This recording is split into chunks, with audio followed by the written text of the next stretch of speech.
just want to make sure that my Wi-Fi is turned off because that was the issue yesterday. Hello, hello. Yeah, don't look at me. How's everybody doing this morning? I really apologize for yesterday. Oh, I got something in my eye. Cook it. Order simple recipes made from local ingredients. I apologize for yesterday. I had company. Well, not really company. My niece was here, and Uncle Howie was changing her oil and changing her tires for her summer tires. And because she's a student in Montreal, and we store her tires and all that stuff. And because Daddy's not handy, Uncle Howie is. So, and it's awesome, right? Hi, Pam Robertson and Joe Mama and Angie Mack. Anybody else we're missing? Now, if I am a little discombobulated a bit, please know that I slept last night. And I mean, I slept. But it was the sleep of painkillers. And because I could barely walk yesterday. I could barely move. So, hi, Ann Lewis, Angie Mack, Pam Robertson, Joe Mama, and the fifth person is probably me. So, please excuse me because I am having my first cup of tea of the day. Howie actually saw that I was sleeping. I didn't hear him get up and take Briar to work. I didn't hear nothing. So, I mean, it's one of those once every couple of years that you actually get like 12 hours sleep in 2 6-hour chunks. So hopefully that'll be helping me in the garden later. Oh, that's good, Joe. That's good. Yeah, you know what? Sleep is one of those things that, allows you to heal. This is one of the big problems with things like fibromyalgia and chronic pain diseases. Is if you can't get out of pain, you can't rest comfortably. And if you can't rest comfortably, you're going to be in more pain the following day because your body needs to rest pain-free. This is something... Hi, Veronica T. How are you, darling? It's one of those things where... like when I had my last surgery, and I kept asking them to turn the epidural down because I couldn't handle the nerve itch. And they said, if we turn it down anymore, you're not going to be able to handle the pain. No painkillers we have that you're going to take, by mouth are going to do what that's going to do. You're just going to have to put up with the Benadryl, right? But they told me, and I said, I don't mind the pain. I can withstand pain, right? And they said, no. The problem with what people think, especially people who have had issues with painkillers in the past and stuff, is especially if you are like me, an alcoholic, okay? No, I haven't drank in 23 years or whatever. But they tell you have to have pain relief. Because if you try and if you try and muscle through the pain on your own, you're not going to heal properly because your body's not relaxing enough to heal. Pain keeps you under pressure. You know what I mean? Oh, I know, Joe Mama. I'm going to be planting stuff today, come hell or high water. And the pool is full. The firemen came in. I told you it's going to be a really busy weekend. The pool is full. And it's at 68 degrees, which means I'm going swimming before I go to bed tonight. Yay! Well, okay, you call it swimming. I call it jumping in the pool and floating around and cooling off and go to bed. Anyway, shall we repeat? I didn't even look at yesterday's live. I just know that at the end, people were going, it's pixelating. I can't see. I can't hear, right? Hey, Ahmad. And don't forget, let me just put it in the show more info box here. I'm going to drop my email, not my email. I'm so silly. Wow, I'm at 439 subscribers on Life with the Wolfies. See what I mean? I'm a little duh. And that's also the painkillers, right? There we are. Okay. So what I'm going to do here is I'm going to go in here. Hey, Jean. I'm kind of glad that I'm waiting for people to show up, right? Okay, so here under in the show more info box is the link for my new channel. And the problem with my new channel is I did it under a new email account. Not a new one, my Connected Arts Family, right? But all my other channels are connected together through my other email. And I thought, you know what? That email's so full of spam all the time and everything that I'll do it on a different email. It means I have to start that channel all over from scratch. If I had done it with our Mrs. Wolfie at Gmail, I probably wouldn't even have to do the 1,000 people, 4,000 watch time hours requirement. But dopey me went, oh, I'll just put it under one of my other email addresses. So it's got to go through all the approval stuff that that a regular channel has to. So that was my mistake. All right, shall we get on with it? I've just been kind of rattling off here, trying to wake up. This is my first cup of tea of the day. What am I looking for? Content here. All right. All righty. Now, let's just open this up so I can see the chat.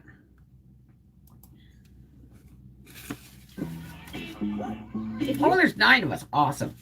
There we go. And I want to be on lot. I want to go on F11. No, I already had it on F11. And then I want to go into live chat. How's everybody doing? Okay, now there's 9 of us here.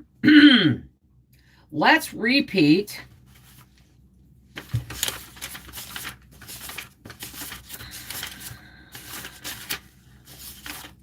A Scream in the Night. And I know that picture did not do it justice.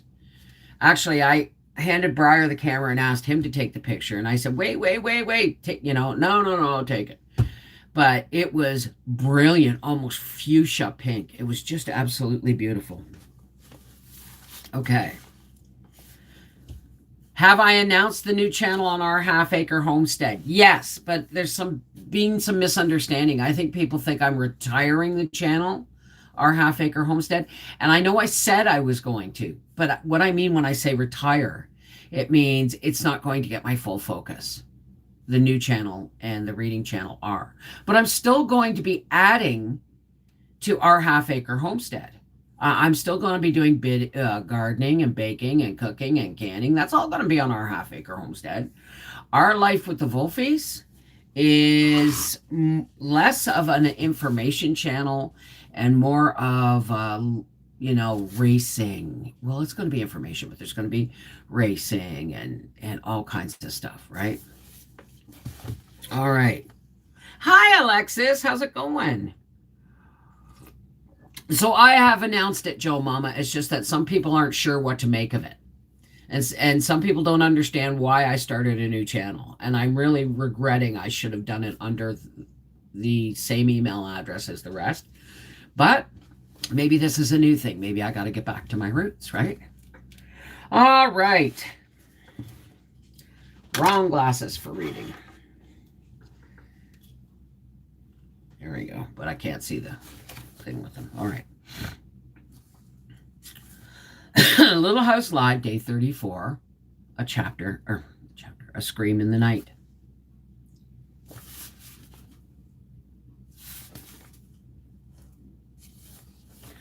The days were short and gray now. The nights were very dark and cold. Clouds hung low above the little house and spread low and far over the bleak prairie. Rain fell and sometimes snow was driven on the wind. Hard little bits of snow whirled in the air and scurried over the humpbacks of the miserable grasses. And next day the snow was gone. Every day Pa went hunting and trapping. In the cozy firelit house, Mary and Laura helped Ma with the work. They so they sewed quilt patches, they played patty cake with Carrie, and they played hide the thimble. With a piece of string and their fingers, they played cat's cradle, and they played bean porridge hot. Facing each other, they clapped hands together. Gracie, go lay down, baby. And each other's hands, keeping. Sorry, she just walked up and ran her nose up my leg. And my legs are bare, and that kind of gave me, it's like nails going across a board. Facing each other, they clapped their hands together and against each other's hands, keeping time while they said, go lay down, Gracie. Go lay down. Bean porridge hot, bean porridge cold, bean porridge in the pot 9 days old. Some like it hot, some like it cold, some like it in the pot 9 days old. Will you please go lay down? I like it hot, I like it cold, I like it in the pot 9 days old. That was true. No supper was so good as the thick bean porridge flavored with a small bit of salt pork that Ma dipped into tin plates when Pa had come home cold and tired from his hunting. Laura liked it hot and she liked it cold, and it was always good as long as it lasted, but it never lasted 9 days. They ate it up before that. Hi, Alexis. Oh.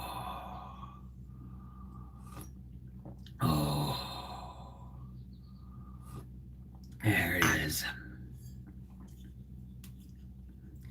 All the time the wind blew, shrieking, howling, wailing, screaming, and mournfully sobbing. They were used to hearing the wind. All day they heard it, and at night in their sleep they knew it was blowing. But one night they heard such a terrible scream that they all woke up. Pa jumped out of bed and Ma said, Charles, what was it? It's a woman screaming, Pa said. He was dressing as fast as he could. Sounded like it came from Scott's. Oh, what can be wrong? Ma exclaimed. Pa was putting on his boots. He put his foot in and he pulled his fingers through the strap ears at the top of the long boot leg. Then he gave a mighty pull and he stamped hard on the floor. That boot was on.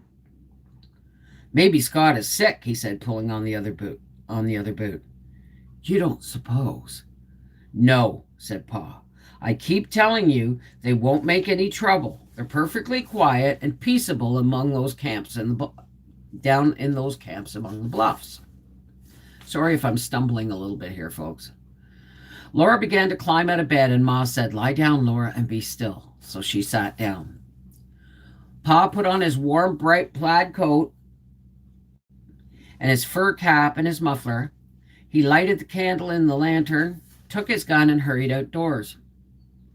Before he shut the door behind him, Laura saw the night outside. It was black, dark. No one star was shining. Laura had never seen such solid darkness. Ma? What, Laura? What makes it so dark? It's going to storm, Ma answered.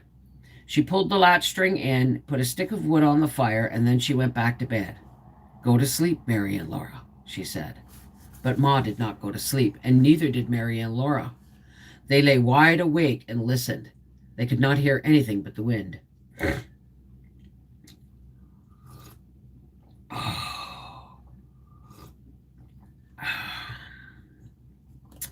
Mary put her head under the quilt and whispered to Laura, I wish Pa had come back.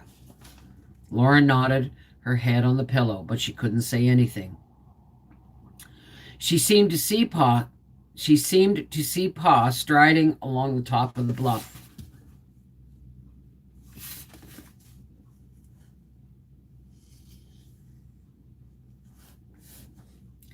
On the path that went toward Mr. Scott's house. Tiny bright spots of candlelight darted here and there from the holes cut in the tin lantern. The flickering lights seemed to be lost in the black dark. After a long time, Laura whispered, It must be most morning. And Mary nodded. All that time they had been lying and listening to the wind, and Pa had not come back. Then high above the shrieking of the wind, they heard that terrible scream. It seemed quite close to the house. Laura screamed too and leaped out of bed. Mary ducked under the covers. Ma got up and began to dress in a hurry. She put another stick of wood on the fire and told Laura to go back to bed. But Laura begged so hard that Ma said she could stay up. "Wrap yourself in my shawl," Ma said. They stood by the fire and listened. They couldn't hear anything but the wind, and they could not do anything, but at least they were not lying down in bed. Suddenly, fists pounded on the door, and Pa shouted, "Let me in! Quick, Caroline!" Ma opened the door, and Pa slammed it quickly behind him. He was out of breath.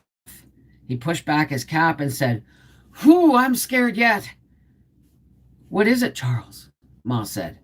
"A panther," Pa said. He hurried so fast as he could to go to Mr. Scott's. When he got there, the house was dark and everything was quiet. Pa went all around the house listening and looking with the lantern. He could not find anything wrong.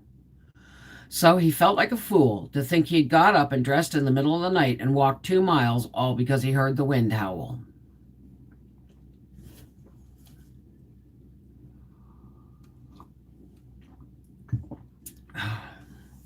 He did not want Mr. and Mrs. Scott to know about it, so he did not wake them. He came home as fast as he could because the wind was bitter cold, and he was in a hurry along the path where it went on the edge of the bluff, when all of a sudden he heard that scream right under his feet.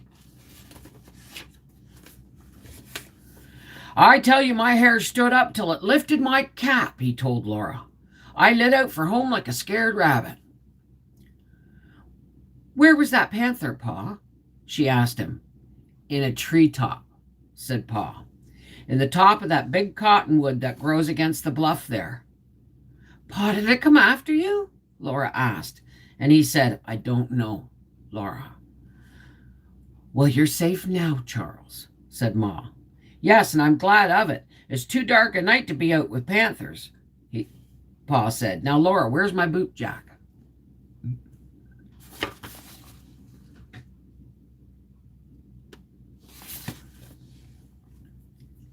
Laura brought it to him. The boot jack was a thin oak slab with a notch in one end and a cleat across the middle of it. Laura laid it on the floor with the cleat down, and the cleat lifted up the notched end. Then Pa stood on it with one foot, and he put the other foot, heel first, this should have been written, and in the notch, and the notch held the boot by the heel while Pa pulled his foot out. Then he pulled off his other boot the same way. The boots clung tightly, but they had come off. Laura watched him do this, and then she asked, "Would a panther carry off a little girl, Pa?" "Yes, and kill her and eat her too. You and Mary must stay in the house till I shoot that panther. As soon as daylight comes, I will take my gun and go after him." All the next day, Pa hunted that panther, and he hunted the next day and the next day. He found the panther's tracks, and he found the hide and bones of an antelope that the panther had eaten, but he did not find the panther anywhere.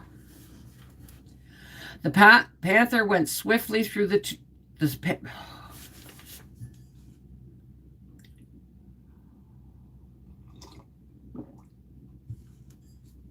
Yeah, it's as scary sounding. It really is. Remind me to tell you of the fox. The panther went swiftly through the treetops where it left no tracks. Pa said he would not stop till he killed that panther. He said, "We can't have panthers running around in a country where there are little girls." But he did not kill that panther, and he did stop hunting it. One day in the woods, he met an Indian. They stood in the wet, cold woods and looked at each other, and they could not talk because they did not know each other's words. But the Indian pointed to the panther's tracks, and he made motions with his gun to show Pa that he had killed the panther. He pointed to the treetops and to the ground to show that he had shot it out of a tree, and he motioned to the sky, west and east, to say that he had killed the panther the day before. So that was all right. The panther was dead. Laura asked if a panther would carry off a little papoose and kill and eat her, too. And Pa said yes. Probably that's why the Indian had killed the panther. All right. That was Scream in the Night. Is the quality better than yesterday, folks? Oh, please excuse me. Am I still here?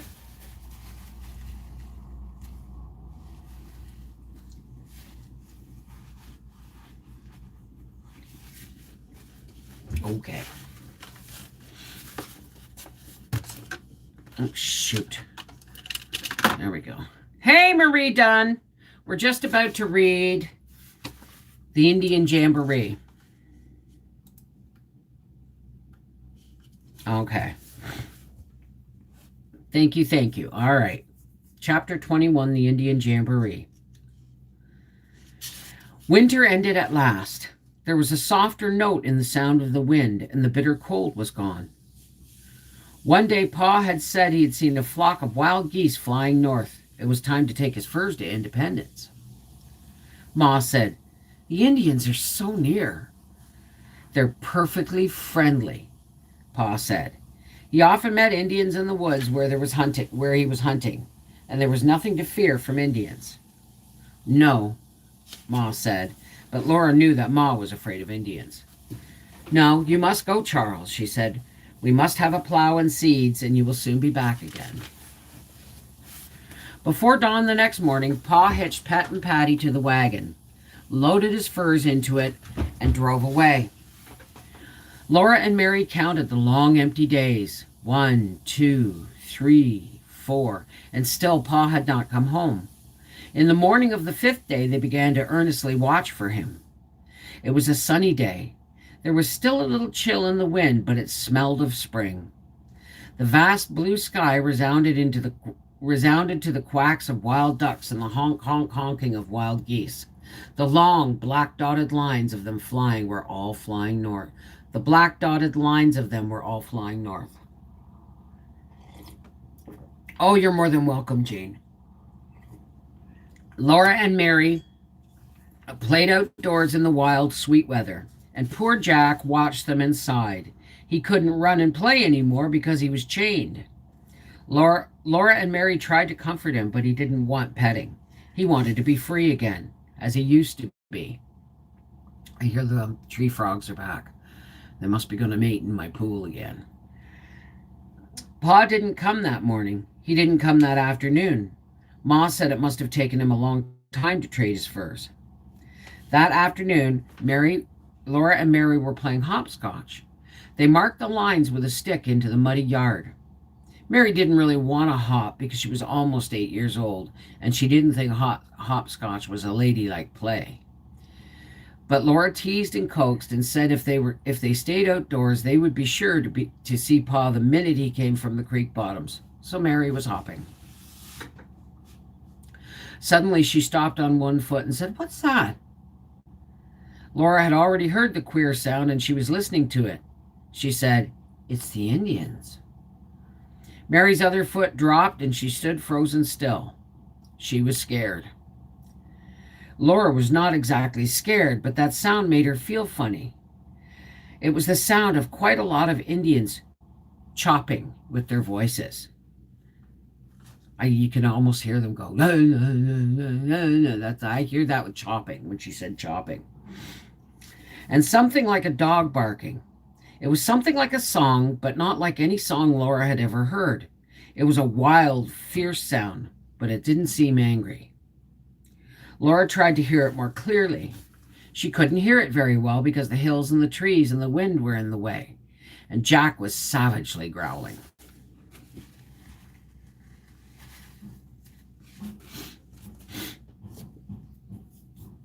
Ma came out of doors and listened a minute. Then she told Mary and Laura to come in the house.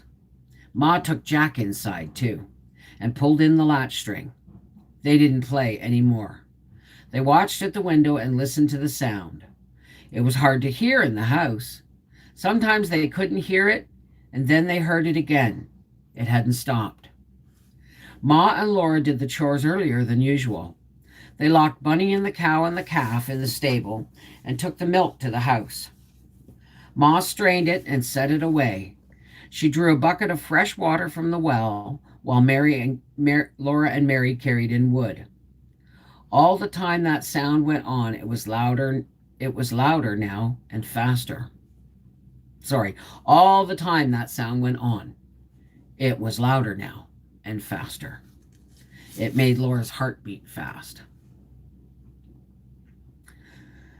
They all went into the house and Ma barred the door. The latch string was already in. They wouldn't go out of the house till morning. The sun slowly sank. All around the edge of the prairie, the edge of the sky flushed pink. Firelight flickered in the dusky house, and Ma was getting supper. But Laura and Mary silently watched from the window. They saw the colors fade from everything. The land was shadowy, and the sky was a clear pale gray. All the time that sound came from the creek bottoms, louder and louder, faster and faster. And Laura's heart beat faster and louder. How she shouted when she heard the wagon. She ran to the door and jumped up and down, but she couldn't unbar it. Ma wouldn't let her go out. Ma went out to help Pa bring in the bundles. He came in with his arms full, and Laura and Mary clung to his sleeves and jumped on his feet. Pa laughed his jolly big laugh. "Hey, ho, don't upset me," he laughed. "What do you think I am, a tree to climb?" He dropped the bundles on the table. He hugged Laura in a big bear hug and tossed her and hugged her again. Then he hugged Mary snugly in his arms. I got to point something out. He dropped the bundles on the table. He hugged Laura in a big bear hug and tossed her and hugged her again. Do you remember in Little House in the Big Woods when he tossed Carrie and Laura tried to not feel jealous because she was too big to be tossed in the air anymore? So that might be actually a memory of her like being a year and a half old. We do get memories from those days.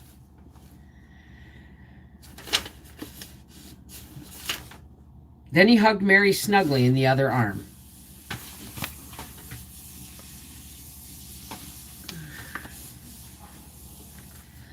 "Listen, Pa," Laura said. "Listen to the Indians. Why are they making that funny noise?" "Oh, they're having some kind of jamboree," Pa said. "I heard them when I crossed the creek bottoms." Then he went out to unhitch the horses and bring in the rest of the bundles. "Hi, Aldo." He had got the plow. He left it in the stable, but he brought all the seeds into the house for safety. He had sugar, not any white sugar this time, but brown. White sugar costs too much, but he had brought a little white flour. There were cornmeal and salt and coffee and all the seeds they needed. Pa had even got seed potatoes. Laura wished they could eat the potatoes, but they must be saved to plant. Then Pa's face beamed and he opened a small paper sack. It was full of crackers. He set it on the table and he unwrapped and set beside it a glass jar full of little green cucumber pickles. "I thought we'd all have a treat," he said. Laura's mouth watered. Ma's eyes shone softly at Pa. He remembered how much she longed for pickles because I think actually this was another memory of Laura's from when her mom was pregnant with Carrie. Does that make sense?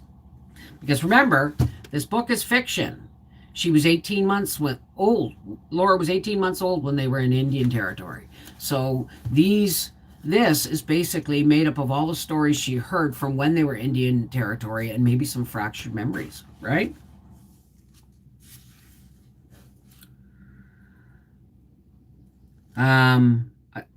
Laura's mouth watered and Ma's eyes shone softly at Pa. He remembered how she longed for pickles. Pregnant.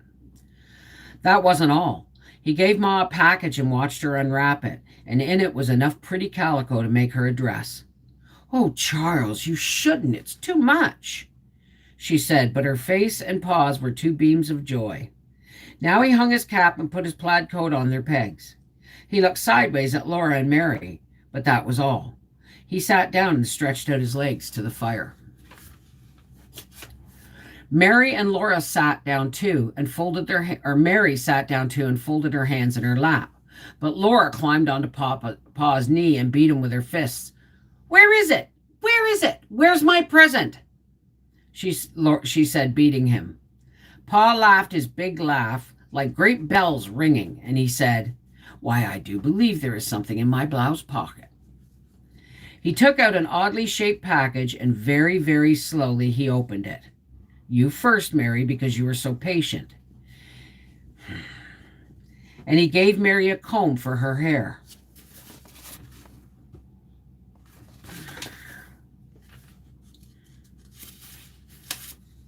And here, Flutterbudget, this is for you, he said to Laura. The combs were exactly alike. They were made of black rubber and curved to fit over the top of a little girl's head. And over the top of the comb lay a flat piece of black rubber with curving bits cut in it. And the very middle of it, a little 5-pointed star was cut out. A bright colored ribbon was drawn underneath, and the color showed through. The ribbon in Mary's comb was blue, and the ribbon in Laura's comb was black. Ma smoothed back their hair and slid the combs in it. And there in the golden hair, exactly over the middle of Mary's forehead, was a little blue star. And in Laura's brown hair, over the middle of her forehead, was a little red star. Laura looked at Mary's star, and Mary looked at Laura's, and they laughed with joy. They had never had anything so pretty. Ma said, But Charles, you didn't get anything for yourself. Oh, I got myself a plow, said Pa. Warm weather will be here soon now, and I'll be plowing. That was the happiest supper they had for a long time. Pa was safely home again. The fried salt pork was very good. After so many months of eating ducks and geese and turkeys and venison, and nothing had ever tasted so good as those crackers and the little green sour pickles. Pa told them all about the seeds. He'd got seeds of turnips and carrots and onions and cabbage. He got peas and beans and corn and wheat and tobacco and the seed potatoes and watermelon seeds. He said to Ma, I tell you, Caroline, when we begin getting crops off this rich land of ours, we'll live like kings. They had almost forgotten the noise from the Indian camp. The window shutters were closed now, and the wind was moaning in the chimney and whining around the house. They were so used to the wind that they did not hear it. But when the wind was silent an instant, Laura heard again that wild, shrill, fast-beating sound from the Indian camps. Then Pa said something to Ma that made Laura sit very still and listen carefully. As the born writer, eh? He said that the folks in Independence said that the government was going to put the white settlers out of Indian territory. He said the Indians had been complaining and they had got that answer from Washington. Oh, Charles, no, Ma said, not when we've done so much. Pa said he didn't believe it. He said they always have let the settlers keep the land. They'll make the Indians move on again. Didn't I get word straight from Washington that this country's going to be open for settlement any time now? We'll talk about that in a minute. I wish they'd settle it and stop talking about it. After Ma was in bed, she lay awake a long time, and so did Mary. Pa and Ma sat in the firelight and candlelight reading. Pa had brought a newspaper from Kansas, and he read it to Ma. It proved that he was right. The government would not do anything to the white settlers. Whenever the sound of the wind died away, Laura could hear the faint noise of that wild jamboree in the Indian camp. Sometimes, even above the howling wind, she thought she still heard those fierce yells of jubilation. Faster and faster and faster they made her heart beat. Hi-yi-yi-yi-yi!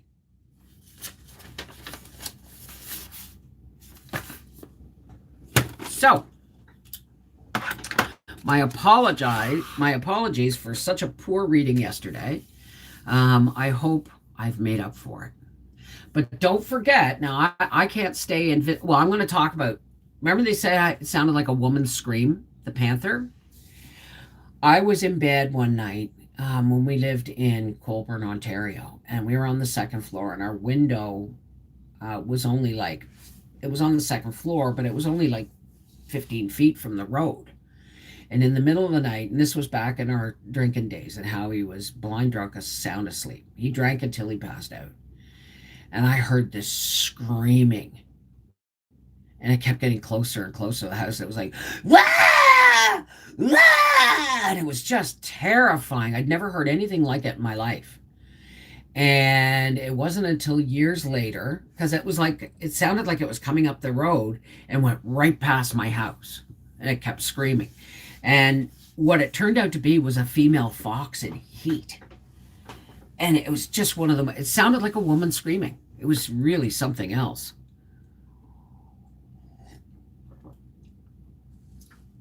Maybe it was my ex-mother-in-law.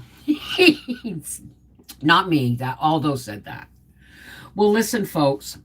I have our public live stream on Life with the Wolfies at 4:00, and I'm doing it there. So there, because that channel is not recognized yet. There's no tipping. There's no anything. So, but we are going to do our Little House Live, or not Little House Live. We're going to do our Sunday public live stream at 4 p.m. at Life with the Wolfies, and the link for that is in the Show More info box below this video. People have been stealing land from the beginning of human history, of course. Look at the Viking. I mean, seriously. Land has been conquered by people for ever since man picked a spot to build his fire up against a rock where the wind was going to be away from his back and called it his fire. That's when borders and boundaries started coming. It's been going on since the dawn of time. So what else was I? Yeah, that's what I meant. Look at the Vikings. I mean, there's hardly any of us here without Viking blood in us, because they raided France, they raided England, they had fought wars all over the place, stealing land. That's it. That's all. That's just the way man is. And I love this concept that we actually think we own it. Like, yeah, I pay taxes on it. Yeah, I have, boundary lines and stuff around my property, but it's never really going to be mine. The only way it would be mine is when I'm dead and I'm buried in it. You know what I mean? Anyway, there you go. I've got to go now because I have dishes to do and I have some weeds to pull out of my front beds. Because as soon as Howie's finished painting that truck, I want to put my tomatoes in. And hopefully next weekend, everything else will go in. The celery, the beans, the everything. But today I want to get my tomatoes in. Anyway, this is Mrs. Wolfe from Reading with Beverly Wolfe. And I hoped you enjoyed today's more clear reading of Little House Live. And we'll see you this afternoon on Life with the Wolfies. Get the link in the Show More info box. We'll see you this afternoon for talk and discussion and all that fun stuff. Right? Mwah! Take care. God bless. And we will see you this afternoon. Love you.